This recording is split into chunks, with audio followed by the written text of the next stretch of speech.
I was intending to upload a slideshow of old photographs of Liverpool Cathedral's construction as an annex to LHFE End. But after seeing so many of the warm and wonderful responses in the comments section, I thought I'd add some commentary to address some of the questions and queries. The first thing to note is that on the internet, when doing a Google or DuckDuck image search, you won't find endless historical construction photographs. But if you start looking in archives, then you'll find a lot of interesting stuff, a lot of which I'll be covering in LLG. And this is where I've learned that books like this are very helpful. There are a lot of archive photographs and documents that are not accessible in free, digitalized form on the internet, but have been published in books. A lot of the comments I received have insisted that Liverpool Cathedral is a rebuild or renovation of a previous structure. This is the oldest surviving photograph of the site, where the cathedral stands today. It was taken around 1901. You can see the neoclassical edifice here, and we don't see the cathedral. This is a photo of early excavation work in 1904.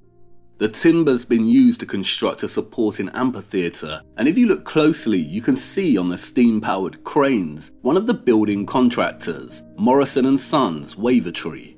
The first area of the cathedral to be built was its Lady Chapel. Here are the foundations for that.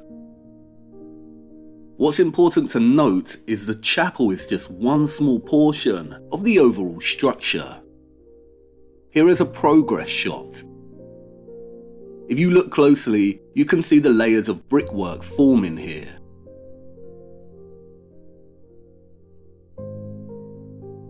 Next came the chancel.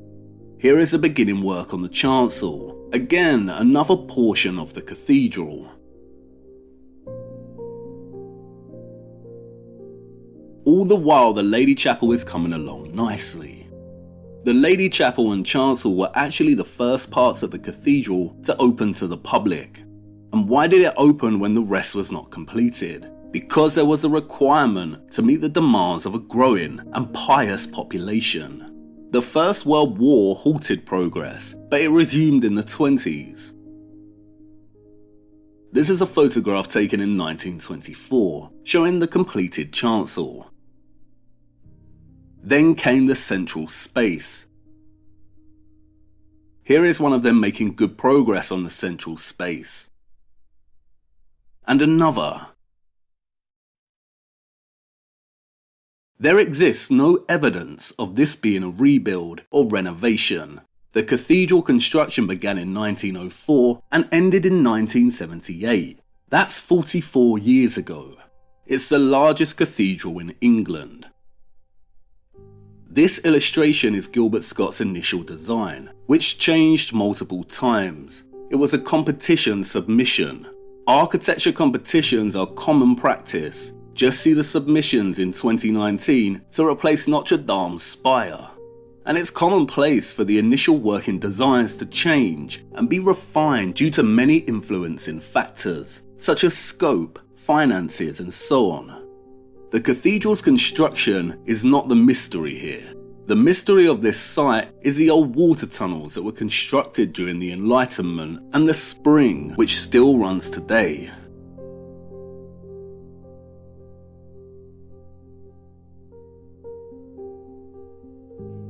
This site replaced an old medieval water system and infrastructure. I've also seen a lot of comments insisting that we cannot build these structures, that it's a lie. And at one point I also thought that. Construction started in 1904 and finished in 1978. Before World War II, the means of construction was primarily Industrial Revolution technology, steam-powered cranes, steam-powered saws, etc. This is a photograph and footage of the steam-driven frame saws, which worked every day cutting large blocks of stone procured from the quarry. After World War II, there was more modern technology, such as pneumatic drills. The wars slowed the progress of this structure significantly. If it wasn't for the wars, I'd venture that they may have got it done in around 45 years. The interior of the cathedral walls are made from thousands and thousands of red brick.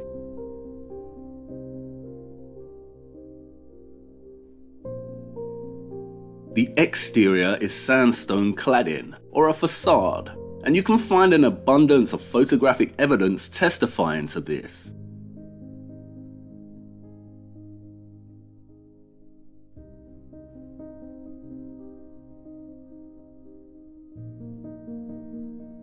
Red brick is beautiful, but really bricks in general are nothing special. They're efficient, easy to produce en masse, and have been produced en masse since antiquity. They certainly could do it in both the 19th and 20th centuries.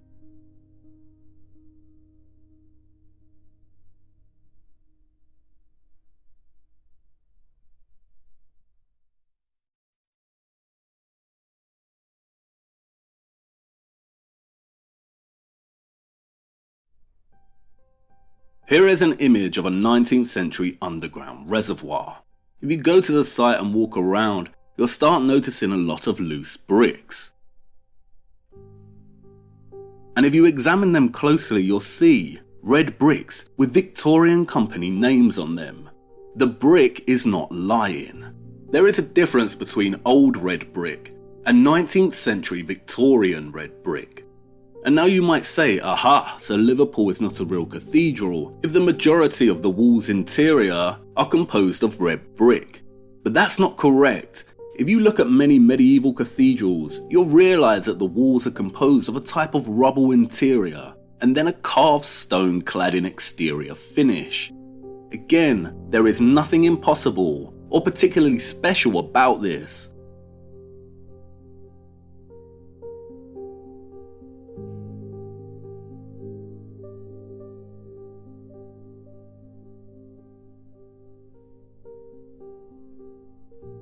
What we see here with the red brick is nothing more than a modern upgrade to this medieval technique. The red brick also explains this photograph. A few in the comments have referred to this image as proof of a rebuild, or that the powers that be are lying about this structure. But if you look closely, you can see that the photograph here shows a red brick wall. The same red brick we see here.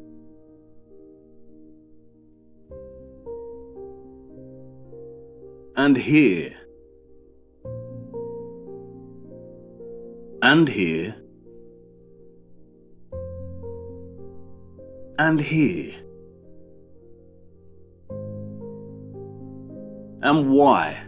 Like I said earlier, the cathedral actually opened much earlier, starting with the completed chancel. This is a long time before the structure was completed in its entirety. In 1938, when this photo was taken, they were expanding westward to here. This red brick wall here is a temporary wall. Brick walls are easy to build. Ultimately, brick is Lego, and the public was still using this area of the cathedral.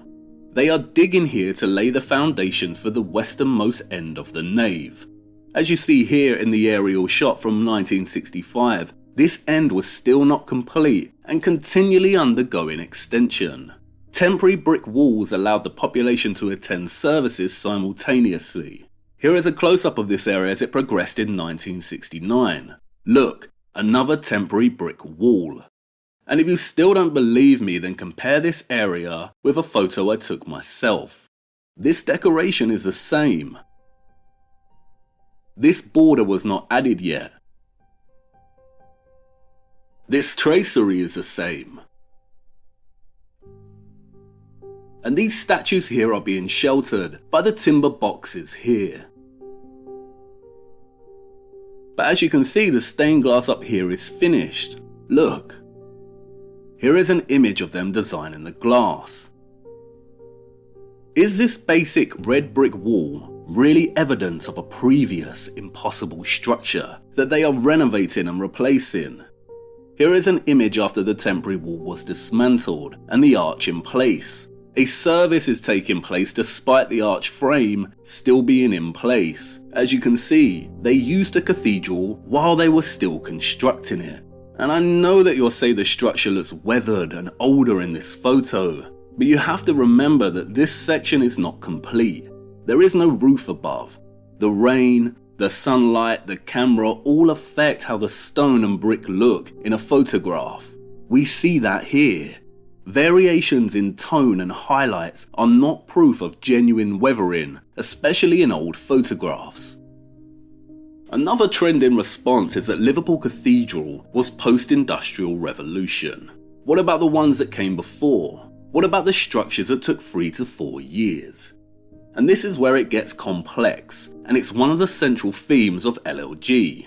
In terms of genuine medieval cathedrals, Hereford Cathedral was completed over 171 years, York Minster 242 years, Gloucester 410 years, Salisbury 100 years, Wells 274 years, Exeter 288 years, Lichfield Cathedral 145 years. But in terms of a lot of the structures that went up during the 18th century and after, and at such pace, this is where it gets complicated. Can you tell the difference between a structure like this and one like this? I never used to be able to, and I still struggle.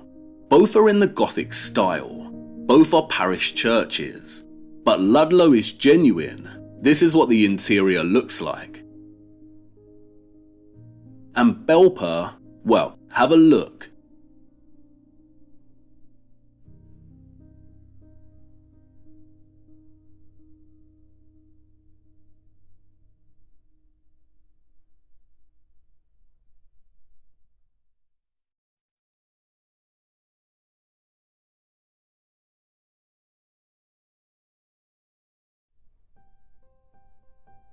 You see, no real arches or columns.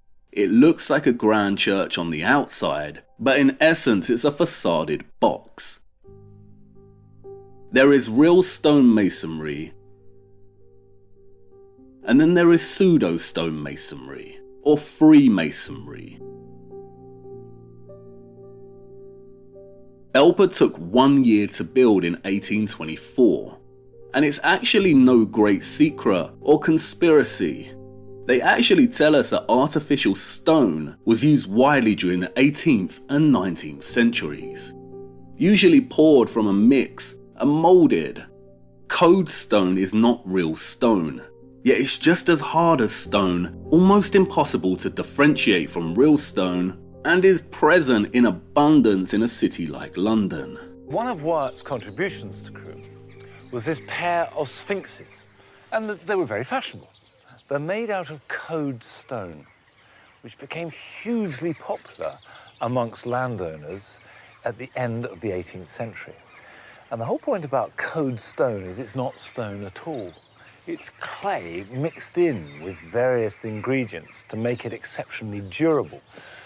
So this hasn't been carved, it's been modelled, been cast. The original workshop ceased production in 1837. Hello. And it took years of trial and error for the sculptor Stephen Pettifer I'm Steve. Steve, very nice to meet you. to uncover the secret of the code formula and technique. This is a bracket off a building in London, Which building? Buckingham Palace. Right. Is there a lot of code at Buckingham Palace? A huge amount. Code sculpture was made using moulds, which is both much faster than carving a block of stone and also meant that the mould could be reused many times. However, the main advantage of code over carved stone lay in the extreme fine detail and the quality of craftsmanship that could be applied to the clay. You know, actually in clay we can really push the detail and the undercuts and be really extravagant with it. Whereas in stone it's harder. So presumably, say, take this here.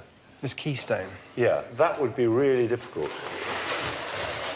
If you look at the detail in here, would be very tricky in stone, wouldn't it? Exactly. Yeah. You wouldn't do that in limestone. Stephen explained to me some of the secrets of this extraordinarily versatile and durable material. This is the clay. We have lots of different blends. Okay. Is this a secret, by the way? Are we allowed to, do you want to give away the blend? I'm not that secretive about it because ultimately it's the sculpting that's Right. that's difficult. That makes it hard to produce. So let me have a look at that. So I can see the little bits in it, little white bits. And what you're looking at there is this, which is called grog. code is a mixture of fired-up ceramic grit, powdered glass, sand, and ground flint. But then you treat it like clay. Yes. You model it like clay, you fire it like clay, Yeah. and it goes through. But it will weather and last much better than normal terracotta. And Yes. some stone. Oh, yeah, I mean, lasts a lot longer than any limestones. Right. And marble. Really, longer than marble. Yeah. See, to a layperson, A lot longer. that is an incredible It's an fact. incredibly hard material. Scagliola is not real marble, but moulded and sets as hard as marble.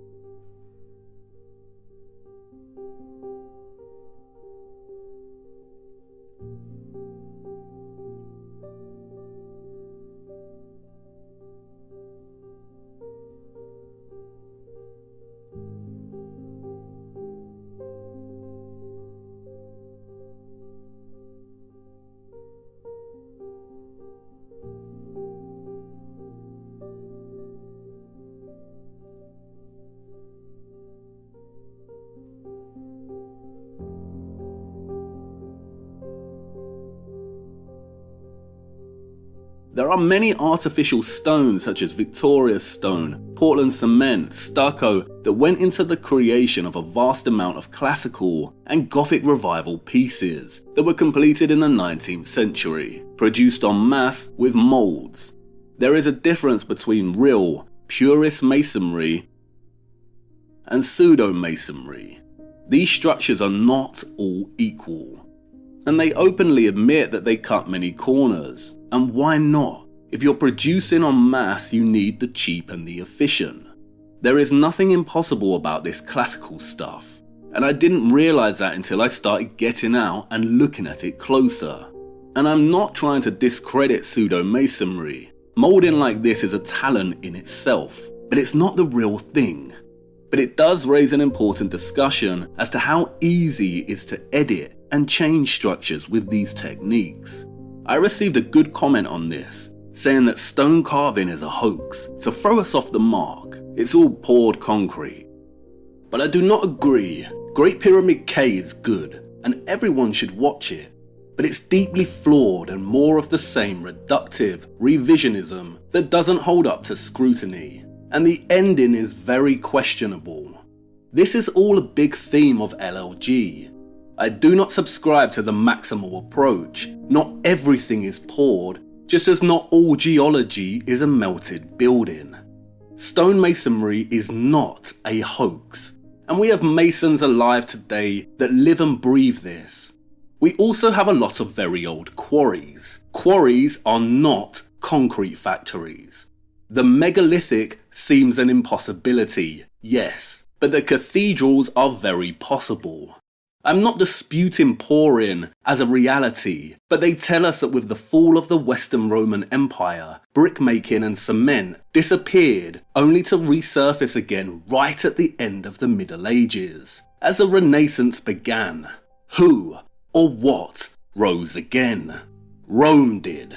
Masters of cement.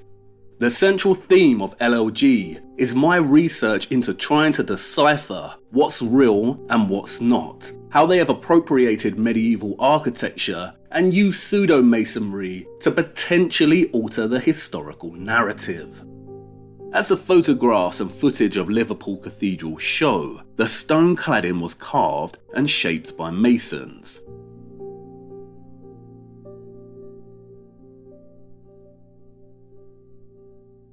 The marks on these sandstone blocks are the marks of masons' tools, probably greatly aided by post-World War II technology. You can see the length of the strokes and their inconsistency. The lines do not run in a uniform manner, and this demonstrates that they were not finished by huge machines.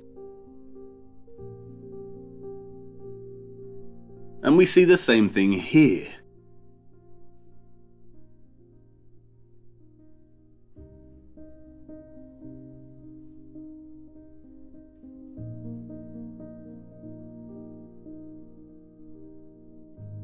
And here. This rock was quarried from Walton Quarry.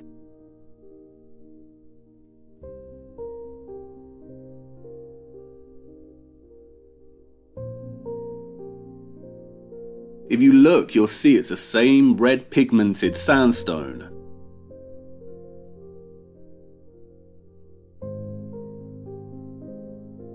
This was cut with steam-powered machines and hand tools, but this only speeds up the process. The medieval masons built their sites right next to local quarries to be more efficient. Here in Fountains Abbey, you can see part of the long quarried wall here, and it runs all along this site. Lincoln Cathedral's quarry is 1 mile away, and they still use it today to renovate and replace the aging stone of the cathedral, using traditional masonry techniques. If you go to quarries or watch masons work, you'll realise that stonemasonry is indeed very possible. It's not a hoax, and the skills passed down the generations prove this. All post-industrial technology has done is reduce the time frame it takes to complete a structure. These medieval structures took hundreds of years to complete, and much like Liverpool Cathedral, they probably were used in sections of the structure before the entire thing was finished.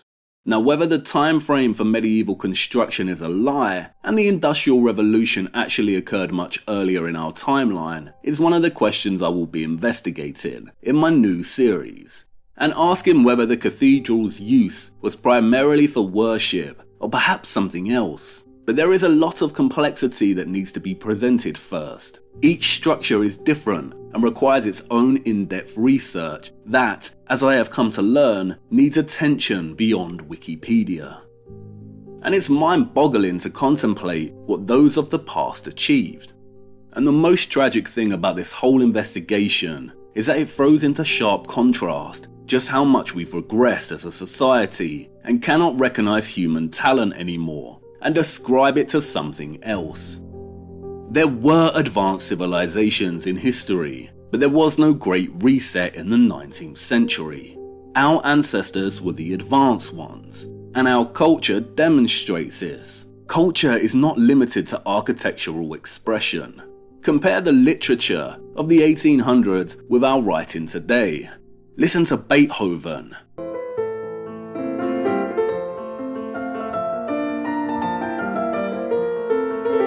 And then our music today. Waved off from, got skunk in my suit in a rave jumper eggy with your mom. Taste the traditional cuisine of the past and compare with today. The way we painted back then, and now the art we produce today. The big lie surrounding the cathedrals is not the impossibility of their construction. The lie is something else, and it's a lot more complicated, worrying, and mind-boggling than I first realised. I got it wrong, and now I'm going to correct it with a new series. But I will not continue to discredit or erase my ancestors when there is a wealth of evidence and information working against me. I cannot do it, especially just to appease a thirst for conspiracy. Like I said, there are big lies, and there was a great reset. It just didn't happen in the 19th century. And the impossibility of the architecture is not the issue. We can build like this, and we can definitely pour cement and mold code. I hope that adds some clarity, sets a tone for what to expect, and hopefully I can get the next episode finished soon. Until then.